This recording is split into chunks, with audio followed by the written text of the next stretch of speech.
तो इन्होंने कहीं ना कहीं इस बात का अंदाज लगा लिया था कि ये जो अरविंद शर्मा है ये गोहाना विधानसभा सीट से चुनाव हार जाएंगे और मैं इकलौता ऐसा सीनियर लीडर रहूंगा हरियाणा में जो ब्राह्मण समुदाय से आता है और ब्राह्मणों में एक जो कैबिनेट मंत्री है उसको बनाया जाना निश्चित था।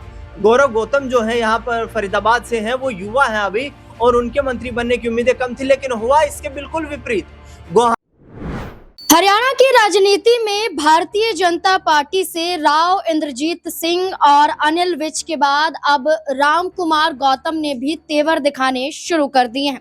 राम कुमार गौतम जो भारतीय जनता पार्टी से उस वक्त भी खफा नजर आए थे जब कैबिनेट का विस्तार हो रहा था, लेकिन कैबिनेट में राम कुमार गौतम को जगह नहीं मिली थी और उन्होंने खुलकर ये कहा था कि सफेदों पर चुनाव भारतीय जनता पार्टी को जिता दिया, लेकिन भारतीय जनता पार्टी ने इसका कर्ज अदा नहीं किया।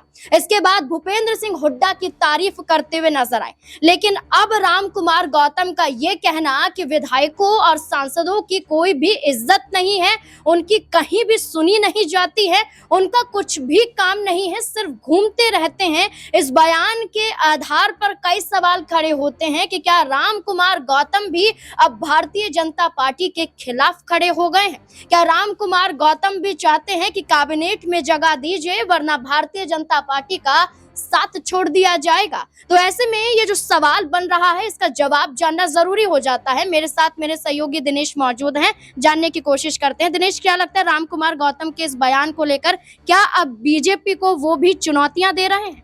देखिए नाजमीन, यहाँ पर मैं 2 सीटों का जिक्र करना चाहूंगा, बल्कि 3 सीटें ऐसी हैं। नारनौद से ये विधायक होते थे जननायक जनता पार्टी से, उसके बाद दुष्यंत चौटाला के खिलाफ इन्होंने जो बयानबाजी की, दोनों के बीच 36 का आंकड़ा देखने को मिला और बमुश्किल अपना कार्यकाल पूरा कर पाए। उसके बाद ये भारतीय जनता पार्टी में 5 सितंबर 2024 को शामिल हो गए थे। उसके बाद 1 महीने के अंतराल में ही दोबारा से वोटिंग हुई और इन्हें सफेदों की जो टिकट दी गई थी वहां से इन्होंने जीत दर्ज कर ली। राम कुमार गौतम जो है, इनको ये उम्मीद थी कि इस बार उन्हें भारतीय जनता पार्टी की जो सरकार बनेगी उसमें कैबिनेट में जगह मिलेगी और एक इकलौते ऐसे राजनेता थे जो इतने कॉन्फिडेंस में थे, ये कह रहे थे कि भाई 200% नायब सिंह सैनी के नेतृत्व में सरकार बनने जा रही है।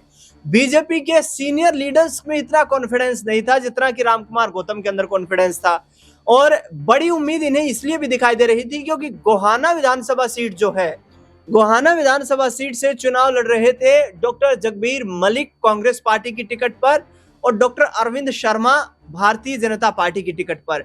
तो डॉक्टर जगबीर मलिक का करीब पिछले 25-30 सालों में ऐसा ट्रैक रिकॉर्ड रहा है कि वो गोहाना से हारे नहीं है। तो इन्होंने कहीं ना कहीं इस बात का अंदाज लगा लिया था कि ये जो अरविंद शर्मा है ये गोहाना विधानसभा सीट से चुनाव हार जाएंगे और मैं इकलौता ऐसा सीनियर लीडर रहूंगा हरियाणा में जो ब्राह्मण समुदाय से आता है और ब्राह्मणों में एक जो कैबिनेट मंत्री है उसको बनाया जाना निश्चित था। गौरव गौतम जो है यहाँ पर फरीदाबाद से हैं, वो युवा हैं अभी और उनके मंत्री बनने की उम्मीदें कम थी, लेकिन हुआ इसके बिल्कुल विपरीत।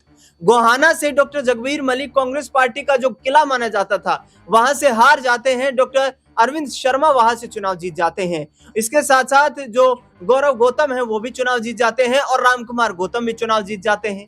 अब राम कुमार गौतम ने फिर दूसरा ये समीकरण लगाया, इक्वेशन बैठाई कि जो जिम्मेदारी रामविलास शर्मा के पास थी वो जिम्मेदारी इनको भारतीय जनता पार्टी दे, इन्हें जो है एक बड़ा मंत्री पद दिया जाए, क्योंकि पिछली बार भी इन्होंने कहा था कि विधायक तो ऐसे घूमते रहते हैं गलियों में, कोई उन्हें पूछता नहीं है और वो बयान अभी भी दे रहे हैं।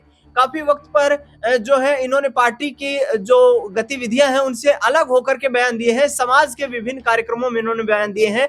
तो कहीं ना कहीं दिली इच्छा ये है राम कुमार गौतम की कि आने वाले वक्त में जब कैबिनेट रिशफलिंग होगी, जब विस्तार होगा कैबिनेट का, तो उस दौरान इनके नाम पर चर्चा की जाए, विचार किया जाए, क्योंकि मुझे नहीं लगता कि रघुवीर सिंह कादियान और राम कुमार गौतम के अलावा कोई सीनियर लीडर इस वक्त हरियाणा विधानसभा सदन में मौजूद है और अपने आप को दूसरे नंबर के राजनेता उम्र के लिहाज से देखा जाए तो उस आधार पर ये देखते हैं। तो उस आधार पर कहीं ना कहीं इनकी कोशिशें भी है कि इस बार नायब सिंह सैनी का ध्यान अपनी ओर आकर्षित किया जाए, लेकिन मनोहर लाल खट्टर को कुल मिलाकर के देखा जाए तो इनकी कार्यशैली जो है वो पसंद नहीं आती है। और मेरा ऐसा निजी मानना है कि जो बयानबाजियां राम कुमार गौतम ने की थी मनोहर लाल खट्टर को लेकर, शायद उसका खामियाजा उन्हें ये भुगतना पड़ रहा है कि उन्हें मंत्री अभी तक नहीं बनाया गया है। देखिए विधानसभा सत्र के दौरान हमने ये भी देखा था कि राम कुमार गौतम ने अपनी सरकार को आड़े हाथों लिया था और विधानसभा के बाहर भूपेंद्र सिंह हुड्डा के साथ हाथ मिलाते हुए